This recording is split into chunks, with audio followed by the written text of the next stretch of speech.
Bonjour, bienvenue à tout le monde à ce débat entre les deux candidats à la présidence de la Fédération. Euh, je vous explique tout d'abord le déroulement.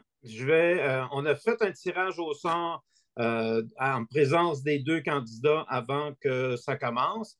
Et donc, c'est Jean-François Racine qui va se présenter le premier. Il va avoir 5 minutes pour se présenter.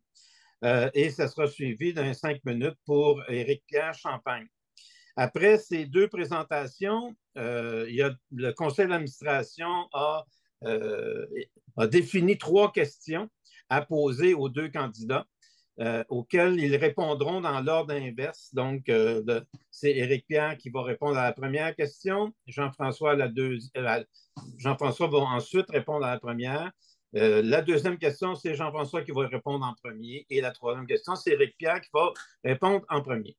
Et ensuite, j'ai une question qui provient du président sortant, donc qui ne peut pas être là aujourd'hui. Et donc, je vais me faire son porte-parole pour poser la question du président sortant aux deux candidats. Et ensuite, nous ouvrirons une période de questions aux personnes qui sont présentes au débat. Vous pourrez poser des questions en vous servant de la main levée que vous retrouvez dans le petit plus, les 3 petits points en haut probablement de votre écran. Et donc, vous levez la main. Moi, je vais voir dans quel ordre vous allez lever la main et je vais accorder les droits de poser des questions aux gens dans le même ordre qu'ils ont levé la main. Est-ce que c'est clair pour tout le monde ou si quelqu'un a des questions d'éclaircissement? Et évidemment, les questions que vous allez poser, vous allez les poser aux deux candidats. Donc, les deux candidats auront le loisir d'y répondre à chacune des questions venant du public. Ça va? Oui, oui. Je ne vois pas de main Bon. levée, donc je pense que c'est clair pour tout le monde. Donc, je vais commencer en donnant la parole à Jean-François Racine pour qu'il puisse se présenter et présenter son programme à la présidence. Merci Richard. Bonjour à tout le monde. Merci d'être là. Je sais à quel point c'est pas facile d'aller chercher l'implication des gens. Je ne suis pas un politicien, je suis là pour vous parce que je suis convaincu de bien faire le travail. On n'est pas des adversaires, on est tous dans le même parti. Moi, j'ai 43 ans, j'ai deux beaux garçons.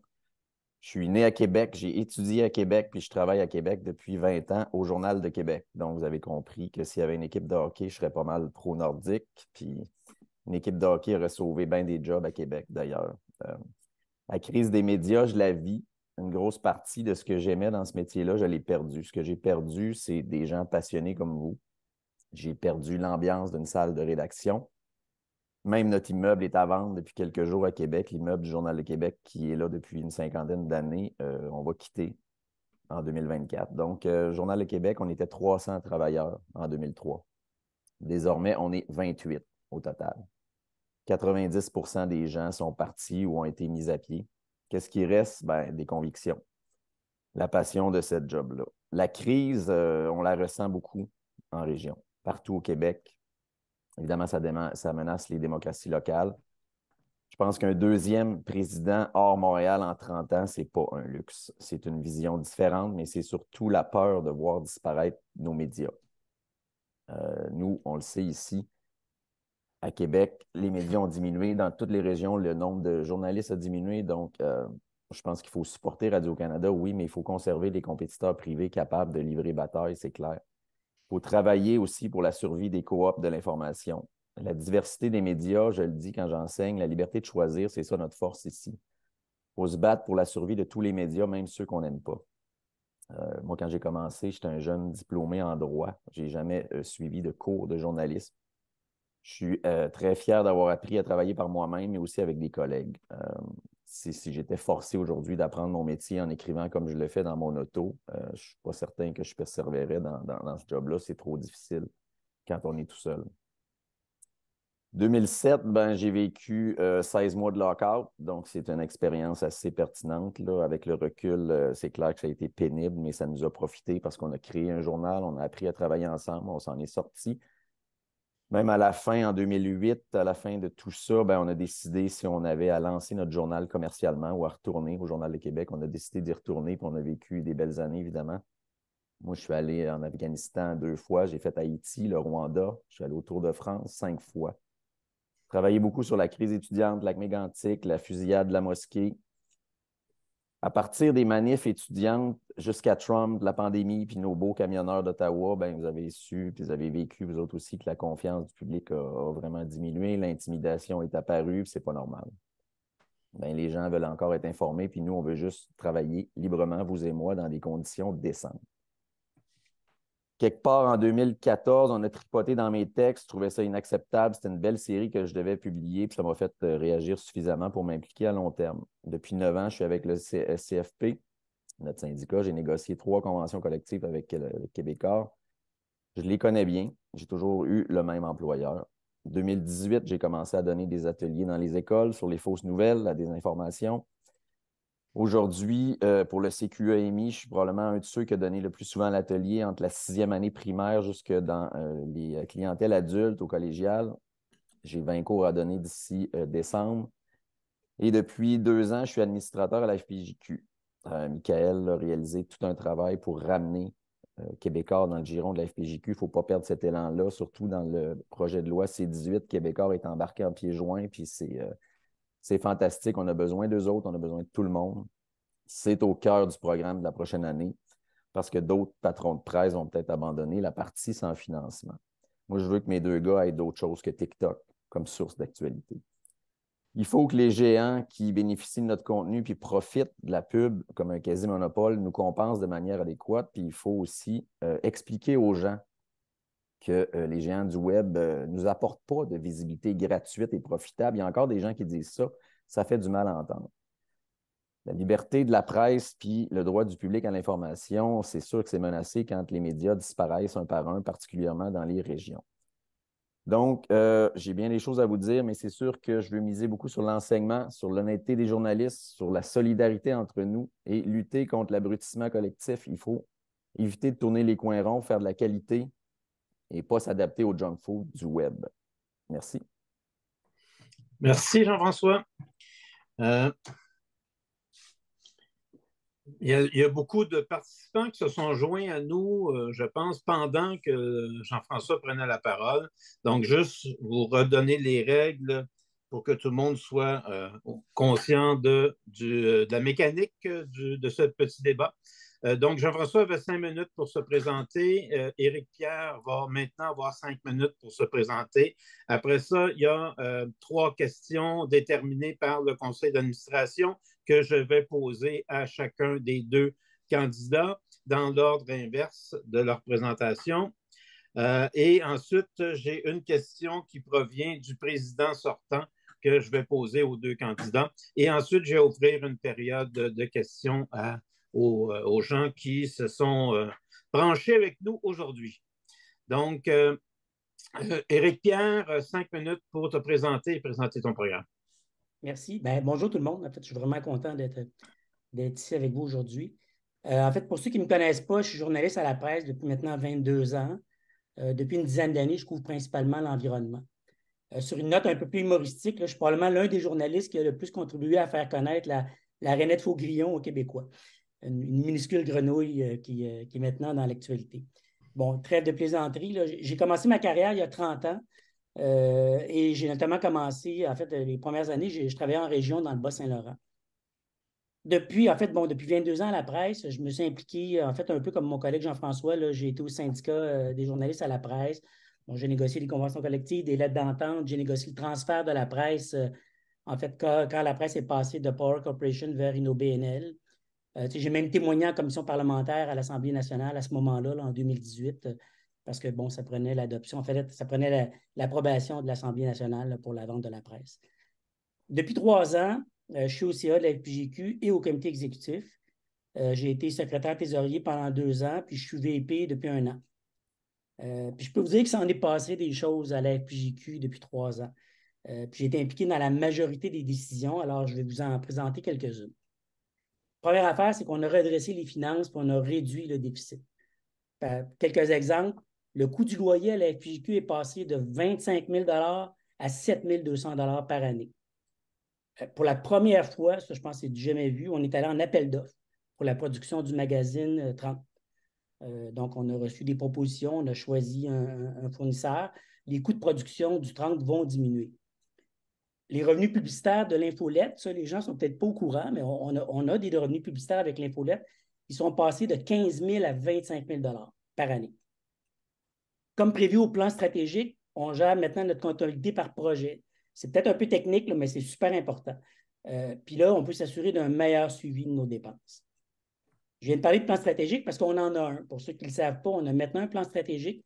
C'est une première dans l'histoire de la FPJQ. On a des objectifs sur 2 ans, puis on a aussi des objectifs sur 5 ans. Si j'ai parlé des finances en premier, c'est parce qu'il faut se donner les moyens justement d'atteindre nos objectifs. C'est d'ailleurs le prévu au plan stratégique, évidemment, tout en respectant là, nos capacités financières. Une chose dont je suis fier, c'est que la FPJQ s'est remise en mode réflexion, puis a soumis vraiment plusieurs mémoires au cours des dernières années. Il y en a eu 3 qui portaient justement sur le projet de loi C-18, puis un à propos des lanceurs de lettres. À 2 reprises dans les dernières années, on a aussi témoigné devant des élus de l'Assemblée nationale. J'étais présent, évidemment, à chaque fois. On dénonce toujours les ratés concernant l'accès à l'information. C'est vraiment un dossier chaud au Comité des politiques publiques que je préside d'ailleurs depuis 1 an. Au comité exécutif, j'ai contribué à déterminer nos lignes de communication lors de nos sorties publiques. J'ai moi-même donné plusieurs entrevues, là, particulièrement au cours de la dernière année, comme BP, là, quand notre président, Michael, n'était pas disponible. Ceux qui ne le savent pas, j'ai été l'instigateur de la journée sans méta, pour laquelle il y a eu un immense travail réalisé en coulisses. Là. Les 4 membres du comité exécutif, on s'est vraiment mis au travail, on a multiplié les appels pour rallier des appuis.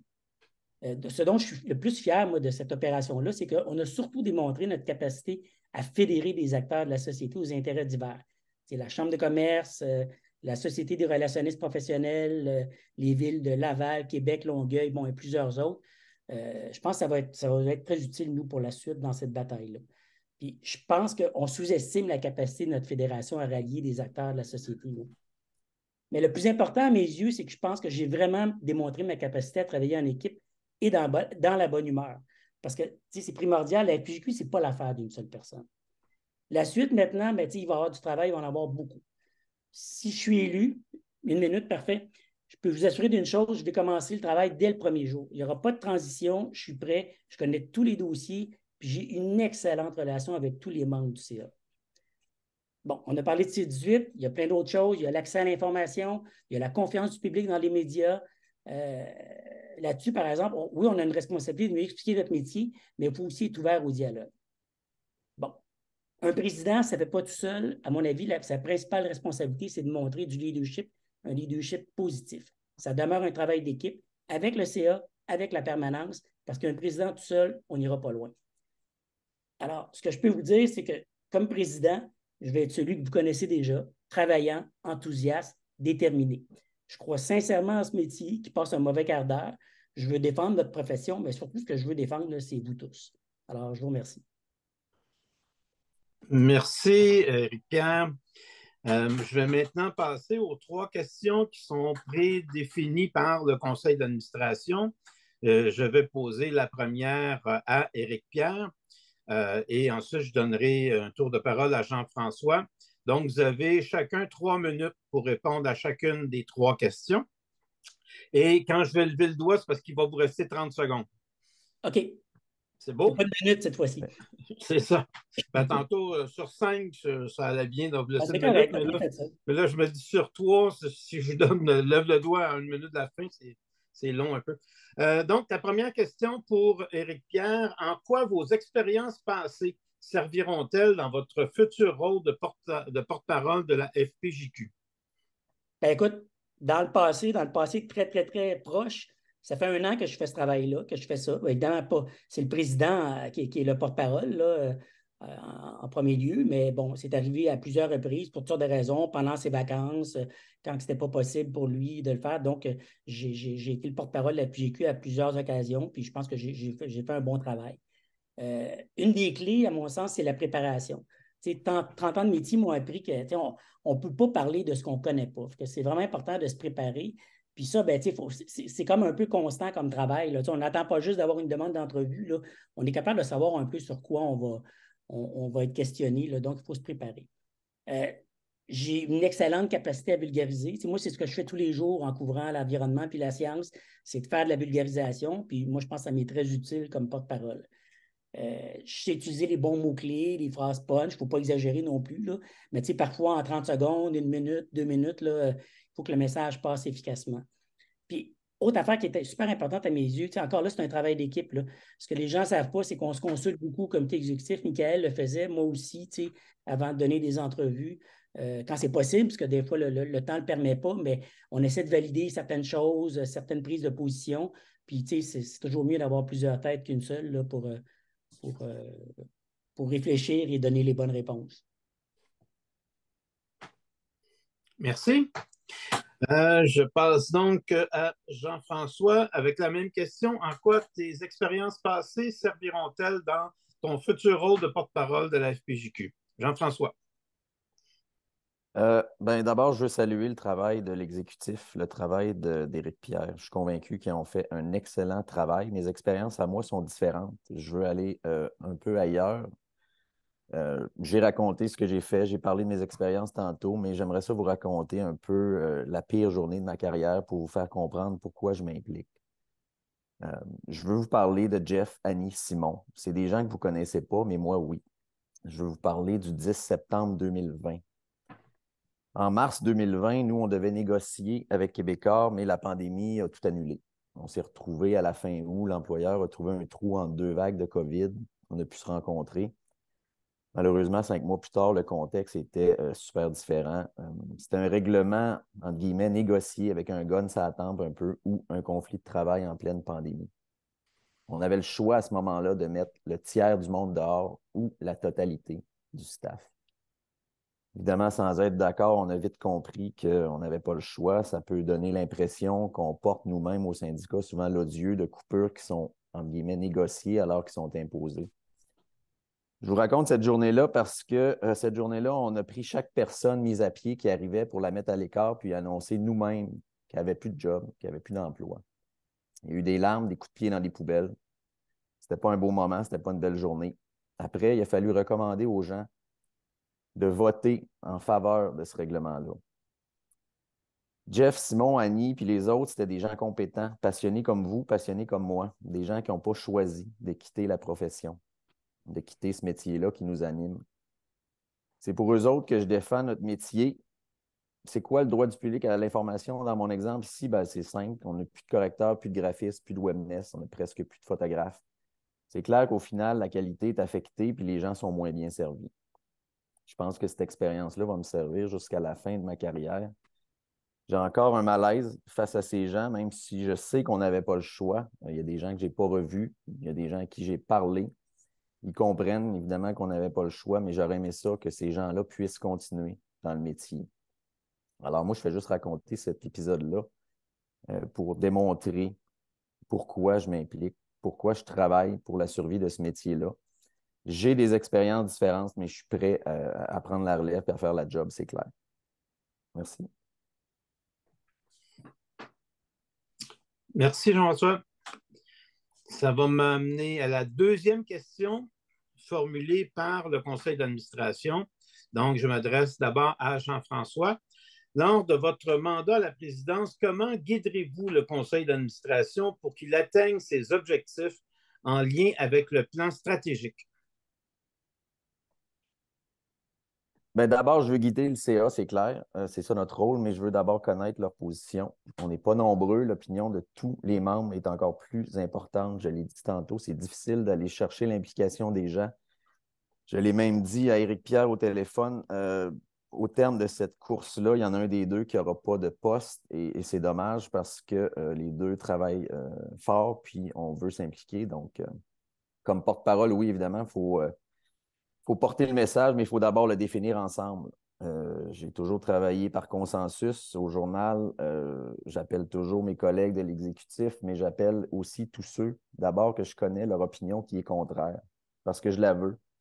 Je veux l'opinion contraire parce que c'est avec ça qu'on définit notre message. Est-ce qu'il va falloir revoir un peu le statut de la FPJQ? Possiblement, on n'est pas un ordre. Est-ce que ça prend plus d'encadrement, un respect des règles qui est plus strict, peut-être? C'est ça, être un bon leader, je pense, sur un CA. Il faut écouter, il faut consulter. Je suis sur 2 autres CA dans le domaine sportif. J'écoute les autres beaucoup, beaucoup. Des fois, je consulte même un peu trop. Et vous savez, notre fédération, ce n'est pas une entreprise, ce n'est pas un ordre professionnel, ce n'est pas un groupe syndical non plus. La nuance s'impose, c'est clair, la réflexion aussi. Est-ce qu'il faut plus resserrer nos règles pour encadrer la profession avec un statut plus défini? Quand je vais sur le terrain, souvent, on envoie des gens qu'on n'est pas trop sûr si c'est des journalistes. Je pense que ça peut nous aider de mieux définir ce qu'on est. Je pense que c'est bon de resserrer un peu sans trop le faire parce que le lien de confiance, des fois, est brisé par des gens qui ne sont pas nécessairement journalistes. Il faut aussi penser aux pigistes, aux contractuels, aux recherchistes, aux photographes. On les oublie trop souvent. Même nos boss, même les cadres devraient revenir beaucoup vers la FPJQ. Il y en a peut-être pas assez. Ça nous prend les discussions nécessaires.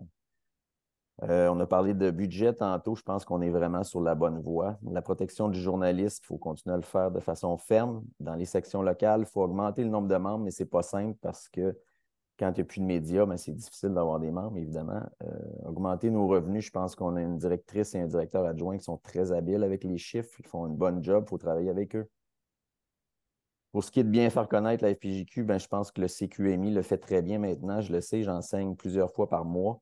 Mais je veux m'assurer aussi que tous les formateurs, tous ceux qui vont dans les écoles, prennent quelques secondes pour expliquer aussi ce que c'est la FPJQ. Pour voir nos critères d'adhésion, oui, je l'ai dit, on voit souvent des gens où on se demande s'ils sont vraiment journalistes. Il y a trop de gens qui ne veulent plus collaborer avec nous, les journalistes. Il faut inverser cette tendance-là. Quand on appelait des gens, autrefois une dizaine de personnes, la plupart voulaient collaborer avec nous, ce n'est plus le cas. Alors, il faut vraiment inverser cette tendance-là et rétablir la confiance avec les gens, c'est très important. Merci. Merci, Jean-François. Donc, je m'adresse maintenant à Éric Pierre avec la même question. Lors de ton mandat à la présidence, comment guideras-tu le conseil d'administration pour qu'il atteigne ses objectifs en lien avec le plan stratégique? À toi, Éric Pierre, pour 3 minutes. Merci. En fait, la première chose que je voudrais rappeler, c'est que le plan stratégique de la FPJQ a été évidemment approuvé par le conseil d'administration et par l'Assemblée générale l'an dernier. Donc, à mes yeux, il n'est pas question de revoir le plan stratégique. On en a un, il est déterminé. Il faut aller de l'avant avec ça. Moi, je pense que le rôle du président, c'est de faire preuve de leadership, puis travail d'équipe. Puis je vais le répéter, travail d'équipe puis leadership. Moi, je pense que c'est vraiment les 2 premiers ingrédients de la recette. L'autre chose, c'est qu'il faut savoir reconnaître l'expertise des autres. Une seule personne ne peut pas avoir toutes les expertises, puis on a vraiment la chance au CA d'avoir des gens aux expertises diverses qui peuvent nous apporter des éclairages auxquels on ne penserait peut-être pas. Il y a l'expertise de la permanence. On a vraiment une excellente équipe, puis on a besoin d'eux pour justement exécuter ce plan stratégique-là. Ça, c'est crucial. Dernier point, je pense que le rôle du président, notamment, c'est d'établir un échéancier. C'est son rôle, puis de faire le suivi. Parce que on a des objectifs sur 2 ans, sur 5 ans, on a identifié des moyens. Donc, ça nous prend un plan là, avec des objectifs, un suivi. Parce que sinon, si on laisse ça aller, on le sait comment ça marche, là, on laisse ça aller, puis finalement, on n'arrive pas à faire quelque chose. Donc, c'est vraiment comme ça que je vois le rôle du président par rapport au plan stratégique. Merci, Éric Pierre. Ça m'amène à la 3e question prédéfinie par le conseil d'administration. Donc, je m'adresse à Éric Pierre en premier. Quelles sont vos suggestions pour aider la fédération à obtenir un plus grand impact auprès de la société, tout en permettant l'avancement et la modernisation du journalisme? Éric Pierre. Méchante question. Évidemment, première chose, je pense, c'est la FPJQ de ne pas juste être réactive. Souvent, évidemment, il y a des événements. Il y a eu notamment, en ce moment, l'affaire Romain Chauvet là, en Grèce. On a été sollicité pour des entrevues, on réagit et tout ça. Mais il faut aussi être proactif pour essayer d'être plus présent dans le débat public. C'est justement ce qu'on a fait depuis 2-3 ans. On est plus présent. Évidemment, on donne plus d'entrevues, il y a plus de sorties publiques, plus de mémoires, plus de consultations. Ça, c'est une façon. Puis quand on le fait, il faut le faire savoir. Là. Donc, il faut poursuivre dans cette voie-là. Une idée que je lance comme ça, en fait, je ne l'invente pas, là, ça existe déjà, je pense, ailleurs, mais pourquoi la FPJQ ne pourrait pas organiser des conférences avec des journalistes et des membres du public? Puis là, le journaliste pourra peut-être travailler un peu parler de son travail, de sa couverture, puis le public peut poser des questions. Ça prend un dialogue, puis ça, c'est essentiel. Autre aspect, je pense qu'il faut continuer de sensibiliser les élus à notre travail. Il y en a plusieurs qui relaient malheureusement des messages négatifs à propos des médias et des journalistes, puis ça ne nous aide pas. Une idée, on pourrait essayer de partir une campagne de relations publiques sur les réseaux sociaux. On oublie souvent que, tu sais, la FPJQ, oui, on est des journalistes, on n'est peut-être pas les meilleurs pour se vendre, là, mais la FPJQ, c'est une organisation qui défend la liberté de presse puis qui défend le droit du public à l'information. C'est ça qu'il faut rappeler aux gens. Parce qu'on est là aussi pour eux. En fait, on n'est pas là nécessairement pour nous, on est aussi là pour le public, puis ça, on ne le dit pas assez. Puis, le dernier point, c'est qu'on a environ 1600 membres à la FPJQ. C'est eux nos meilleurs ambassadeurs. Fait que le rôle de la FEDE, c'est de les outiller pour qu'ils continuent à parler de notre métier. Merci, Éric-Pierre. Donc, je vais maintenant donner 3 minutes à Jean-François avec la même question, c'est-à-dire quelles sont vos suggestions pour aider la Fédération à obtenir un plus grand impact auprès de la société tout en permettant l'avancement et la modernisation du journalisme. Jean-François. Ben, c'est clair qu'il faut être plus présent dans le débat public, mais c'est aussi difficile d'aller défendre notre métier dans nos propres médias. C'est particulier, c'est une situation qui est particulière. Il faut continuer à aller, comme j'ai entendu en commission parlementaire, protester contre les conseils municipaux qui veulent nous museler. Il faut critiquer la police et ses nouvelles règles qui sont de plus en plus étanches sur le terrain. Il faut protester contre des documents qui sont tout caviardés qu'on nous donne, ça n'a juste pas d'allure. Il faut continuer de miser sur l'enseignement et sur la qualité de l'information. Au sujet du conseil de presse, on va poser la question. Je pense qu'il faut un conseil de presse auquel tout le monde adhère. S'il nous manque des joueurs, ce n'est pas normal. Est-ce qu'il faut améliorer le conseil de presse? Peut-être, mais il faut surtout que tout le monde y adhère. J'ai vu récemment, on m'a demandé d'intervenir à la télé que 6 personnes sur 10 dans les 18-35 ans pensaient que nos médias manipulaient l'information. C'est assez grave chez les plus jeunes. Il y a un problème, ça vient de la désinformation. C'est un peu...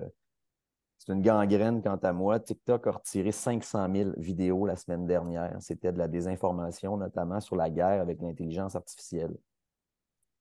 Il faut aussi comprendre que les gens ne veulent pas payer et ne comprennent pas la valeur de l'information. C'est grave aussi. Ils sont prêts à payer pour toutes sortes de choses, pour Netflix, pour Disney Channel, mais ils ne veulent pas payer pour de l'information. On a commis des erreurs, on a donné notre contenu trop longtemps, c'est vrai. Quelqu'un m'a donné aussi une citation de Stéphane Giroux, ancien président. Ça a l'air qu'il y a des gens qui disent qu'on n'a pas besoin des médias parce qu'on a Facebook, mais c'est sûr que, comme il dit, on n'a pas besoin des agriculteurs, on a des supermarchés. Hein. Ben, c'est ça, c'est aussi niaiseux que ça, mais il y a trop de gens qui pensent ça. L'éducation aux médias, c'est impératif. Il faut enseigner les bonnes manières de s'informer. Le deuxième atelier qu'on donne chez les plus vieux s'appelle « Mieux s'informer sur les réseaux sociaux ». Il faut leur apprendre comment. C'est prendre 30 secondes et vérifier. Il y a une utilisation excessive des réseaux sociaux. Puis souvent, c'est la seule source chez les plus jeunes. Est-ce que c'est une source crédible? Souvent, ils n'en ont aucune idée. C'est quoi un média d'information pour eux autres? Quand on leur pose la question, souvent, ils disent Instagram, ils disent TikTok. Ils ne savent pas si une fausse nouvelle, c'est légal ou non plus. Je l'ai dit, j'ai déjà un grand gars de 18 ans qui m'avait dit dans un atelier au cégep, qu'est-ce que ça me donne de m'informer? Je n'ai pas besoin de ça dans ma vie. C'est grave. Je n'ai pas su quoi y répondre. Ça me tracasse encore. Il y en a qui n'ont aucune idée de ce qu'on fait, à quoi on sert. Ils n'ont pas idée d'aller consulter des médias d'information. Pire, est-ce que ça les dérange souvent? Non.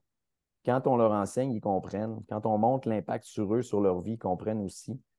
Ça fait moins de préjugés. Ils prennent des meilleures décisions pour les jeunes, pour tout le monde. Ça n'a jamais été aussi facile de consulter nos médias, alors go. Et même ça devrait devenir obligatoire. Merci. Merci, Jean-François. Je vais maintenant vous poser la question du président. Donc, on a permis à Michael Nguyen, même s'il est absent, de poser la première question venant du public. Donc, la question de Michael. Et je vais la poser d'abord à Jean-François et ensuite à Éric-Pierre. Que comprenez-vous du rôle de président et de ses relations avec la permanence et les administrateurs? Et comment comptez-vous conjuguer les exigences en temps de la job de président avec vos emplois à temps plein de journaliste. Donc, Jean-François. Je pense qu'il faut être disponible tout le temps. Il faut être facile à rejoindre. Il faut être prêt à être le porte-parole, comme on l'a dit. Il faut être prêt à travailler avec tout le monde. Il faut consulter tout le monde. Avant de me présenter, j'ai pris la peine d'appeler Martine Desjardins pour savoir si elle était en mesure de travailler avec moi si j'étais élu. Je pense qu'on a une bonne relation. J'ai fait la même chose avec Stéphane Villeneuve, le DG adjoint. Je le connais bien. J'ai travaillé longtemps avec lui. Tous ceux qui ont travaillé avec moi au journal savent que depuis 9 ans, je suis capable de travailler avec tout le monde aussi. Donc, avant de se prononcer, avant d'aller sur la place publique, il faut être capable d'avoir consulté tout le monde pour définir ce qu'on a à dire.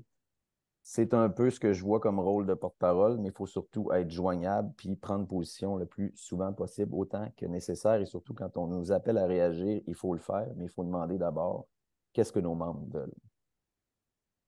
C'est ce que je peux dire. Merci, Jean-François. Éric Pierre? Oui, bien, donc, je me prête dans la première partie sur le rôle par rapport au conseil d'administration et à la permanence. Moi, je pense que c'est, en fait, je verrais un mot, là, c'est rassembleur.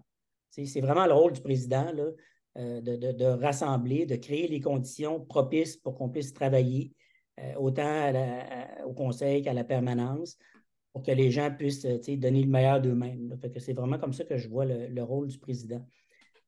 Pour ce qui est de la gestion du temps en étant porte-parole, évidemment, je suis absolument d'accord avec Jean-François. Il y a une question de disponibilité. C'est sûr que ça, c'est primordial.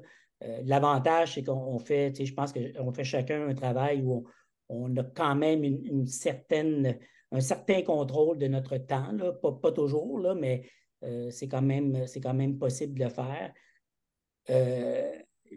L'autre chose aussi, en fait, il est arrivé par. On ne prend pas toujours position, parce que c'est arrivé qu'on a posé des questions, on a fait des demandes d'entrevue à la PGQ, puis après réflexion rapide, là, on a décidé de ne pas prendre position. Il ne faut pas toujours prendre position. Je pense que parfois, il y a sur des questions, là, je ne veux pas entrer dans les détails, là, mais c'est arrivé des fois que non, là, ce n'était pas à l'avantage de la Fédération de prendre position là-dessus. Fait que ça, c'est important. Puis, en fait, c'est comme une espèce de. C'est comme la formation continue. Il faut se préparer toujours un peu à anticiper sur quoi on pourrait nous faire des demandes d'entrevue, nous interroger. Je pense que c'est un gros plus quand on fait ça, parce que quand ça arrive, on est prêt. Merci, Éric Pierre.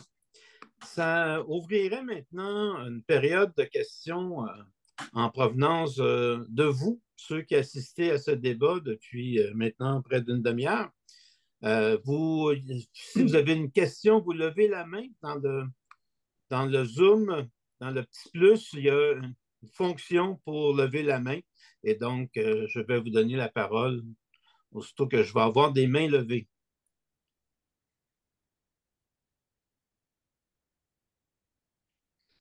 Donc, Stéphane Giroux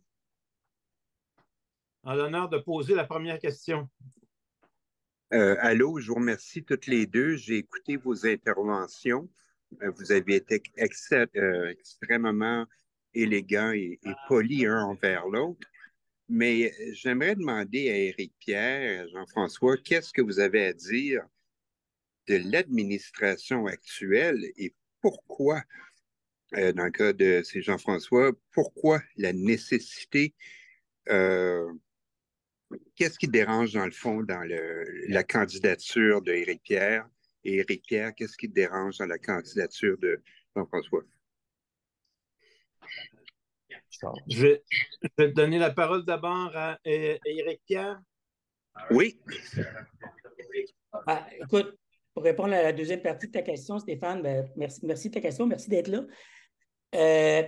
Moi, il n'y a absolument rien qui me dérange avec la candidature de Jean-François. Là. Je veux dire, il y a une forme de démocratie, là. C'est pas une chasse gardée, là. Tout le monde a le droit de se présenter à la présidence, puis je trouve ça tout à fait honorable qu'il le fasse, qu'il ait envie de s'impliquer. Là. Je pense que, il n'y a personne qui remet en doute autant, j'imagine, la volonté de s'impliquer de Jean-François ou la mienne.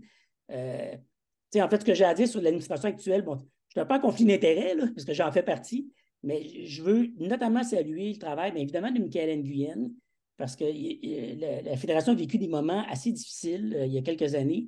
Puis vraiment, là, il a fait un travail incroyable.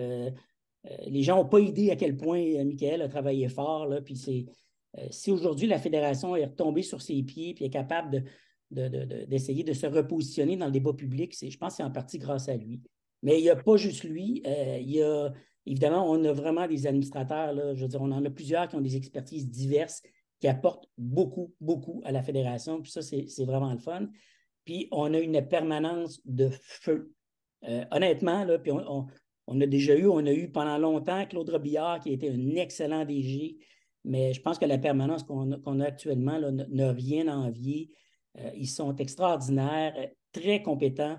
Et il ne faut pas l'oublier, là, je veux dire, nous sommes tous des bénévoles, là, au CA. La permanence, c'est elle qui tient le fort et ils sont très importants pour la FPJQ. Merci, Éric-Pierre.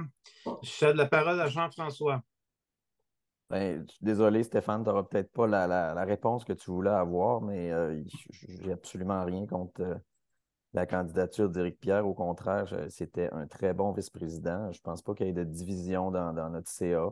La FPJQ gère un budget au-dessus de 400 000 $. C'est juste normal qu'on veuille débattre un peu. C'est ça notre job.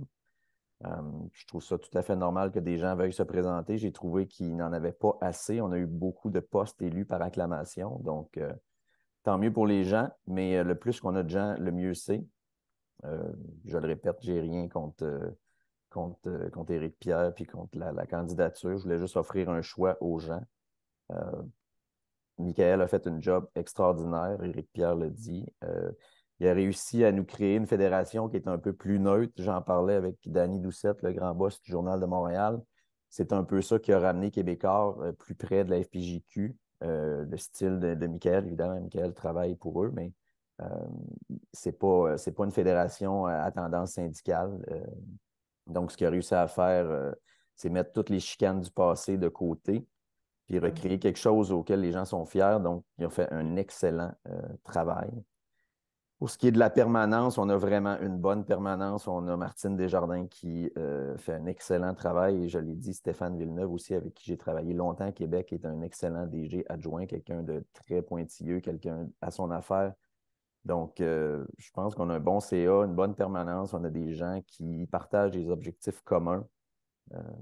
J'ai rien d'autre à dire. Je pense qu'on est en bateau pour les 2 prochaines années, c'est clair. Merci, Jean-François. Ça va m'amener à donner la parole. Et là, j'ai un trio, donc je ne sais pas laquelle des trois, mais Valérie Gaudreault, Mylène Moisan, Chloé Pouliot. Donc, je pense que c'est Valérie qui a levé la main. Donc, vas-y, Valérie, pour ta question.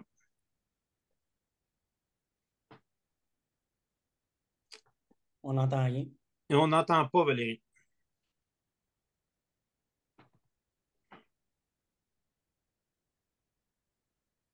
Non, on n'entend pas. Ce que je propose, c'est que tu regardes le problème de son. Je vais passer à la prochaine question, puis je te reviendrai après. Véronique Morin. Bonjour. Alors moi, je fais partie de la section Québec. Je suis sur le conseil d'administration avec justement... Est-ce qu'on peut te voir, Véronique, si possible? Oui, sauf que là, vous allez vous ramasser dans mon bureau qui est chambre et tout, là. En tout cas, bon, Okay. bienvenue chez nous. Alors, c'est ça, je fais partie de la section Québec avec Valérie. Puis, moi, j'aimerais savoir votre réflexion à vous deux sur les particularités des besoins en région. J'aimerais que vous nous partagiez un peu vos préoccupations, puis s'il y en a, et comment vous comptez appuyer les sections locales. Merci, Véronique, pour ta question. Je cède la parole à Jean-François. Ben, je l'ai dit tantôt, un deuxième président en 100 ans, excusez, en 30 ans qui serait issu un peu hors Montréal, ça serait pour moi évidemment une bonne chose. Je veux m'excuser auprès de la section locale de Québec. À tous les fois que vous avez un bel événement le soir, il est inscrit à mon agenda, puis je veux y aller, mais je travaille de soir depuis plus de 15 ans à Québec, donc c'est un peu difficile. Québec fait des beaux efforts. Québec organise des belles activités. Saguenay essaye de se relever aussi. Je suis allé il y a 2 jours à leur assemblée. Essaye de survivre aussi. Mais les préoccupations régionales, c'est pas compliqué. C'est la survie des médias locaux. Hein, c'est ça que ça prend. Il faut s'assurer que le quotidien, le journal Le Soleil, tous les autres des coops d'information puissent continuer à faire leur travail, livrer bataille de façon décente, raisonnable, avec des bons moyens. Il faut qu'ils survivent. Ces gens-là, on a besoin d'eux autres. Les sections régionales en dormance, il faut les réanimer un petit peu. C'est clair que c'est difficile quand le nombre de médias diminue, mais c'est là-dessus qu'il faut s'atteler. Il faut permettre aux gens dans les sections locales, d'abord d'avoir un emploi. Hein, c'est la première des choses. Puis aussi de s'organiser, organiser des activités en région pour le journaliste, c'est pas compliqué. Quand je regarde ce que Québec fait, je reviens toujours à Québec, mais c'est ce que je connais le mieux. Ils ont toujours des panels intéressants et des soirées intéressantes. Il faut que les autres régions en fassent aussi. C'est pas très compliqué. On veut des gens qui s'impliquent, mais on veut des gens qui s'impliquent un peu partout. Je le sais, au Bas-Saint-Laurent, j'ai regardé le membership. Il y a une dizaine de personnes. Ça va en prendre plus, c'est clair. Mais s'il n'y a plus d'emploi, qu'est-ce qu'on fait? On ne peut pas avoir des membres de la FPJQ au Bas-Saint-Laurent qui n'ont plus de job non plus. Donc, les sections locales, c'est clair que c'est une grosse, grosse, grosse préoccupation. J'habite à Québec, je vis à Québec. Il va falloir s'atteler à ça beaucoup, beaucoup. Merci, Jean-François. Éric Pierre, sur la même question. Oui, bien, merci de la question. En fait, ben, c'est super important, les sections locales. Ce qu'on a essayé de faire, notamment dans la dernière année, entre autres, parce que Jean-François a raison, c'est une réalité. Monnaie, quand les gens perdent leur emploi, mais bon, c'est des membres qu'on perd. Là, c'est vraiment, c'est un constat là, un peu brutal, mais c'est malheureusement la réalité.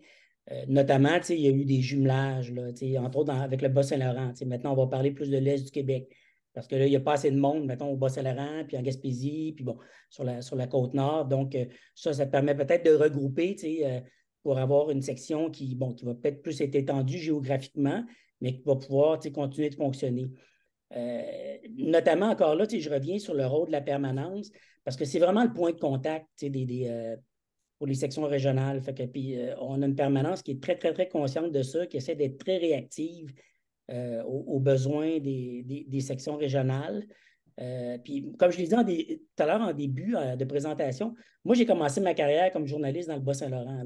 Fait que oui, ça fait longtemps, mais je connais bien la réalité de ce qui se passe en région. J'ai souvent défendu les médias locaux, les médias régionaux. Pour moi, c'est hyper important.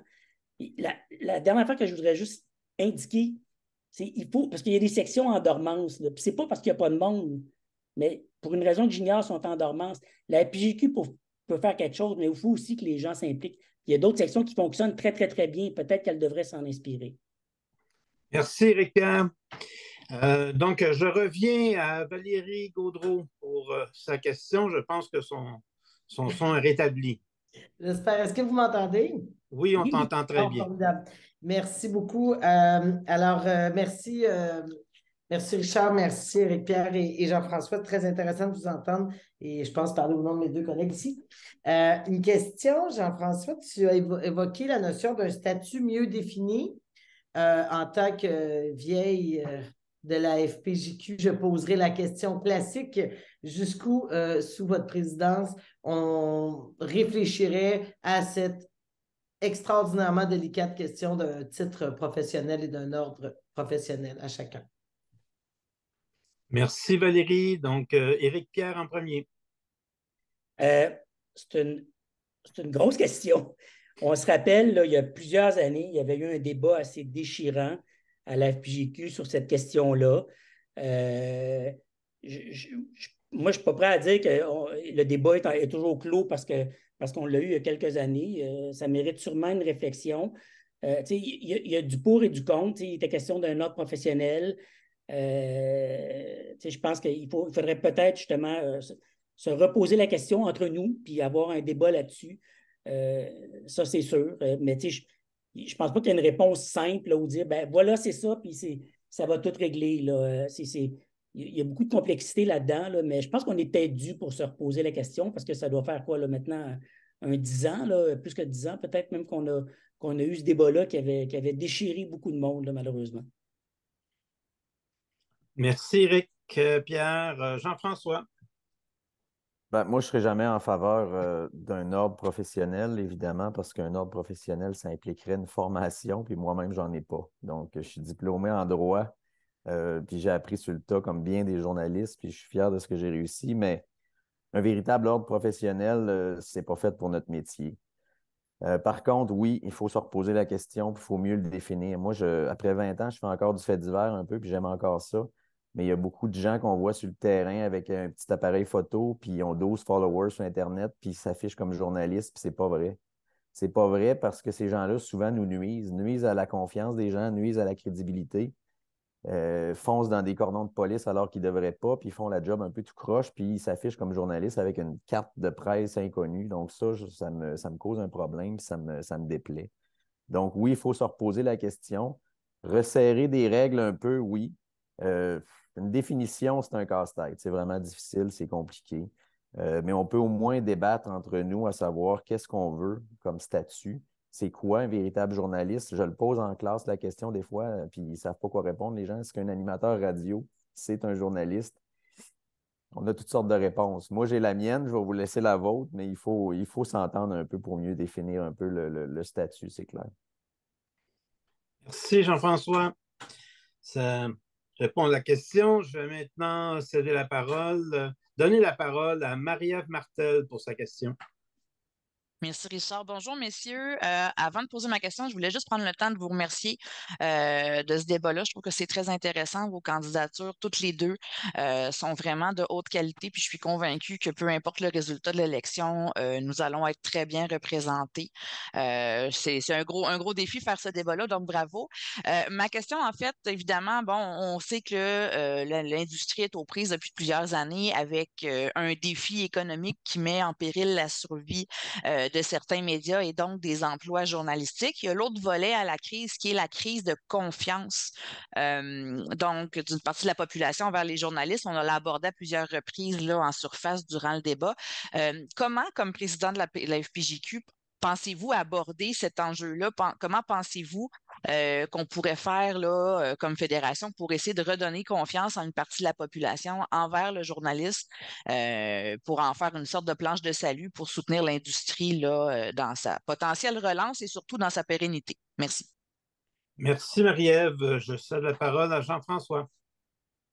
Bien, d'abord, il faut continuer à faire du journalisme de qualité. On a une pression énorme ces temps-ci dans les clics.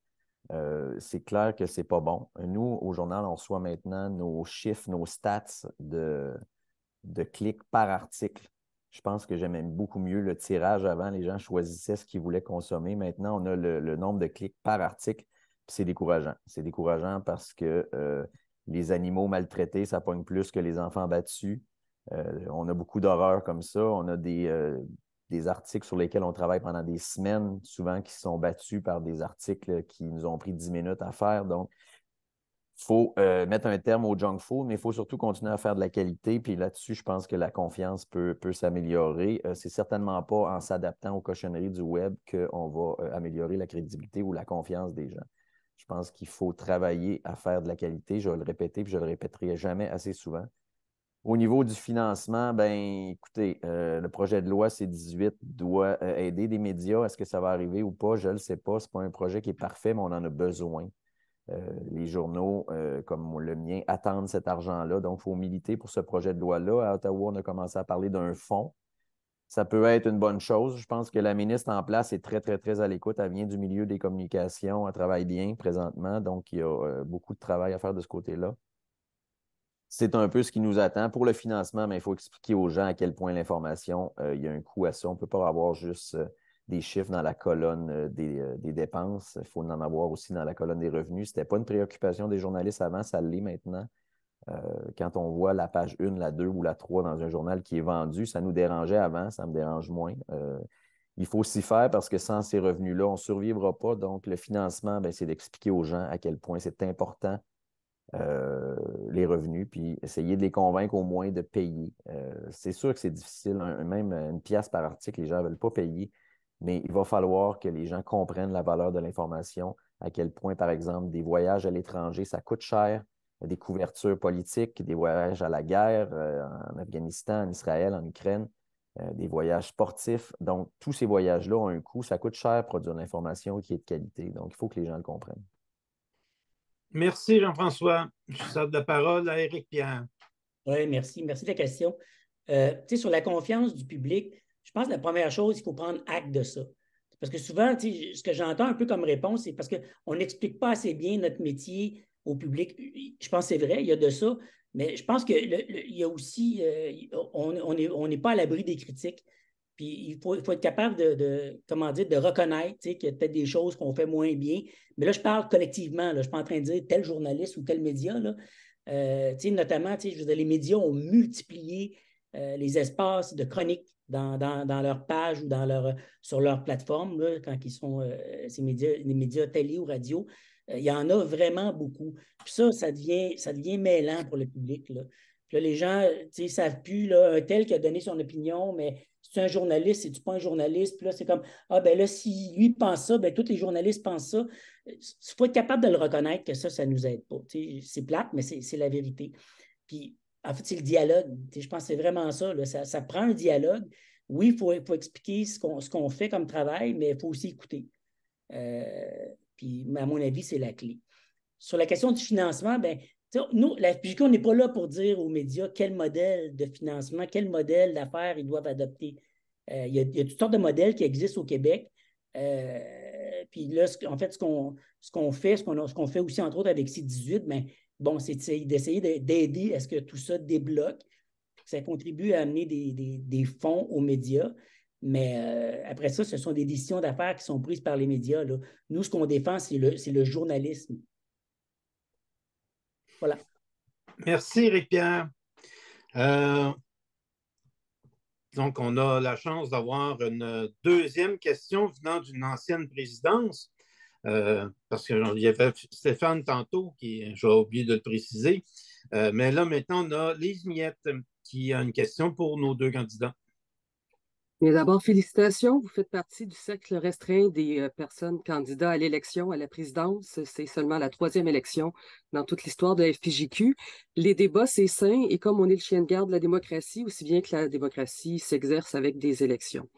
Ce qui nous amène à des lieux de débat. Je vous demanderai à chacun comment vous comptez, en dehors des congrès, consulter les membres. Il y a déjà eu des tournées des présidents, des tournées des régions, il y a eu des consultations. Je me rappelle d'ailleurs quand il y avait la réflexion sur le titre professionnel, il y avait une vaste consultation qui s'était opérée. Donc, de quelle manière est-ce que vous comptez aller à la rencontre des membres, chacun, avec ce mandat qui s'annonce? Merci, Lise, pour ta question. Je cède la parole à Éric Pierre. Ben, je pense que la première des choses, on l'oublie souvent, parce qu'on est dans une ère maintenant de numérique où on fait des réunions par Zoom et tout ça. Je pense que c'est de se rendre sur place. Moi, si on me faisait l'honneur de mêler président, je pense que ça serait important que j'aille rencontrer les gens. Pas juste faire ça par Zoom. Moi, je n'hésiterais pas à aller dans les différentes sections régionales, aller rencontrer les gens, jaser avec eux, c'est quoi leurs préoccupations. Bon, c'est se faire un ordre du jour là, à l'avance, là, puis avoir cette discussion-là. Je pense que c'est toujours plus profitable quand on le fait en personne que par Zoom ou par courriel ou peu importe. Donc, ça, c'est la première des choses. Puis après ça, ben, c'est d'entretenir ce canal de communication-là là, qui est important. Là. Puis, en fait, je terminerai en disant, vous pourrez poser les questions à mes collègues au conseil d'administration avec qui je travaille depuis 2 ans. Là. Je pense qu'ils vont tous vous dire la même chose. Là. Je suis quelqu'un qui est très à l'écoute, qui est enthousiaste, qui est positif. Puis en fait, moi, ce qui est important, c'est pas tant que ce soit mon idée. L'important, c'est que ce soit la meilleure idée qui soit retenue pour le bien de la Fédération. Merci, Éric Pierre. Je cède la parole à Jean-François. C'est clair qu'il faut y aller. Il faut y aller en région. Je suis allé mercredi soir à Saguenay, puis souvent les gens regardent la permanence à Montréal d'une façon particulière. Ils ne sentent pas des fois qu'on les représente assez, puis je les comprends. Les médias de Montréal qui sont diffusés en région, ce n'est pas toujours adapté pour eux autres. Donner la circulation du pont Champlain quand tu habites à Chicoutimi-Saguenay, ce n'est pas ce qu'ils ont de besoin. Donc, heureusement, il y a des gens là-bas dans toutes les régions qui sont super motivés, qui sont passionnés, qui sont compétents. À Saguenay, par exemple, on a encore quelqu'un qui a accepté de s'impliquer sur le CA national, donc c'est une bonne chose. ces gens-là existent, ils veulent juste travailler, ils veulent juste s'impliquer, ils sont là, ils existent encore, il faut s'assurer qu'ils existent encore, il faut y aller. Il faut se rendre au Bas-Saint-Laurent, il faut aller en Outaouais, il faut aller en Abitibi. Aussi, on a besoin de ces gens-là. Quand il n'y aura plus de médias locaux, les gens vont juste être moins bien servis, puis ça va être sérieux comme problématique. Ça l'est déjà, mais ça peut juste être pire si ça continue. Ça prend des journalistes en région. La réalité est différente, il faut la comprendre, il faut aller la voir. Et ils travaillent aussi de façon qui est spéciale parce que ces gens-là font du multitâche encore plus que nous. Ils font de l'écriture, du montage, souvent de la télé, de la radio. Ils travaillent pour 2 médias concurrents parfois en même temps. C'est particulier. À Montréal, ce n'est pas le cas. Mais pour bien les comprendre, évidemment, c'est ça que je dis, il faut aller les voir. Merci, Jean-François. J'aurai le temps pour une dernière question. Véronique Morin, qui aurait une autre question? Ben oui. Merci de la prendre, la question. Ça va être notre dernière parce il reste à peu près juste le temps des 2 réponses. Parfait. Je me fais un peu écho de certains de mes collègues qui pourront pas se rendre je pense pas qu'on a abordé la question, mais à l'Assemblée générale à Saint-Sauveur en raison des coûts. Alors pour nous, c'est très cher. Ça représente un investissement de plus de 1 000 $. Je me demandais si vous aviez une réflexion là-dessus. Est-ce qu'il y aurait peut-être lieu de revoir les frais d'inscription, l'endroit où ça se tient, de pouvoir avoir accès à un hôtel moins cher, je sais pas, d'avoir peut-être une réunion éventuellement sur un campus universitaire où les chambres sont moins chères, juste des choses comme ça. Je veux juste vous entendre là-dessus. Merci. Merci, Véronique. Jean-François en premier. Moi, je suis prêt à répondre parce que j'en ai débattu pendant une demi-heure hier soir avec une collègue de TVA qui me disait la même chose, à quel point elle trouvait ça dispendieux. Mais malheureusement, quand on regarde un peu les chiffres au complet dans un budget, on se rend compte à quel point c'est difficile. On a un membership pour adhérer à la fédération qui n'est pas très élevé. Il y a des ordres professionnels où ça coûte des milliers de dollars. Donc, on a un budget qui est limité. Il faut aller générer quelques revenus parce que ces congrès-là coûtent cher. Puis, il faut surtout les organiser dans des endroits qui sont capables de nous accueillir. Ça prend des salles suffisamment grandes, en nombre suffisant aussi. Puis dans les hôtels, vous le savez, les coûts n'ont pas diminué, au contraire. Donc, il faut aller là où on est prêt à nous accueillir et là où les contrats qu'on signe sont raisonnables, c'est sûr. Les coûts des chambres d'hôtel, ça, on ne peut rien y faire, mais pour parler avec Martine Desjardins, pour regarder les chiffres tels qu'ils sont, c'est difficile de réduire les coûts. Je le sais qu'une fin de semaine à 800 $ ou à 1 000 $, c'est très, très, très élevé. C'est pour ça qu'il y a des congrès qui auront lieu à Trois-Rivières, peut-être à Rivière-du-Loup aussi, je pense, mais c'est sûr que pour quelqu'un du Bas-Saint-Laurent, aller, par exemple, à Saint-Sauveur, c'est cher. Mais le coût est très difficile à diminuer parce que les panélistes aussi qu'on fait venir, il faut toujours bien leur payer une petite chambre d'hôtel puis les accueillir correctement. Tu sais, si on va avoir un panel sur la guerre avec Marie-Ève Bédard, je pense, qui est à Jérusalem. Bon, elle va revenir ici, mais il faut que nos panélistes, on puisse au moins les héberger si on va avoir une programmation de qualité. Fait que c'est pas simple comme réponse, mais quand on voit les chiffres, on comprend un peu pourquoi il y a ces coûts-là. Merci, Jean-François. Éric Pierre? Bien, ce que je mentionnerais, peut-être que mon collègue Jean-François l'a oublié, mais le conseil d'administration a pris la décision de commencer à organiser des congrès en région. Alors là, on était liés par contrat, ce qui faisait en sorte que le congrès cette année là, se tient bon, dans la grande région de Montréal, si on peut dire, là. Mais on va commencer à organiser des congrès en région. Je pense qu'il va y avoir un congrès à Rivière-du-Loup. Je pense qu'il y a des discussions peut-être pour Trois-Rivières. Donc, on va commencer à se promener un peu plus. Oui, c'est vrai qu'on a plus de membres à Montréal, mais bon, je veux dire, je pense qu'il faut aussi que les membres de Montréal aillent en région. Puis ça, c'est une décision qu'on a prise. Puis moi, je la salue. Là. Je trouve que c'est vraiment une bonne idée. L'autre chose, ben, je suis tout à fait d'accord là, avec Véronique, là, les coûts sont élevés, puis en plus avec, bon, je veux dire, on le sait, là, dans le monde des médias, Parfois, il y a des coupures de salaire. L'inflation, on l'a subie nous autres aussi, là. On en parle dans nos médias, mais on l'a subie comme travailleurs. Je sais en fait, on essaye très fort d'aider les membres à trouver pour le transport. On va organiser des choses pour que les gens puissent voyager ensemble à plusieurs. Même pour l'hébergement, les gens peuvent notamment aussi louer, par exemple, une chambre d'hôtel, puis être deux, trois. En tout cas, il y a moyen d'organiser quelque chose. Même parfois, on va faire des suggestions aux membres pour se trouver un endroit ailleurs qu'à l'hôtel, parce que souvent, ça peut être plus cher. Donc, on essaie vraiment le plus possible d'aider. Mais je pense que la solution à ça aussi, c'est le fait que le Congrès va se promener dorénavant, là, plus qu'il le faisait par le passé. Merci, Répierre. Ça complète donc cette période de questions. Je voudrais remercier tous ceux qui ont bien voulu se joindre à ce débat entre Éric-Pierre Champagne et Jean-François Racine.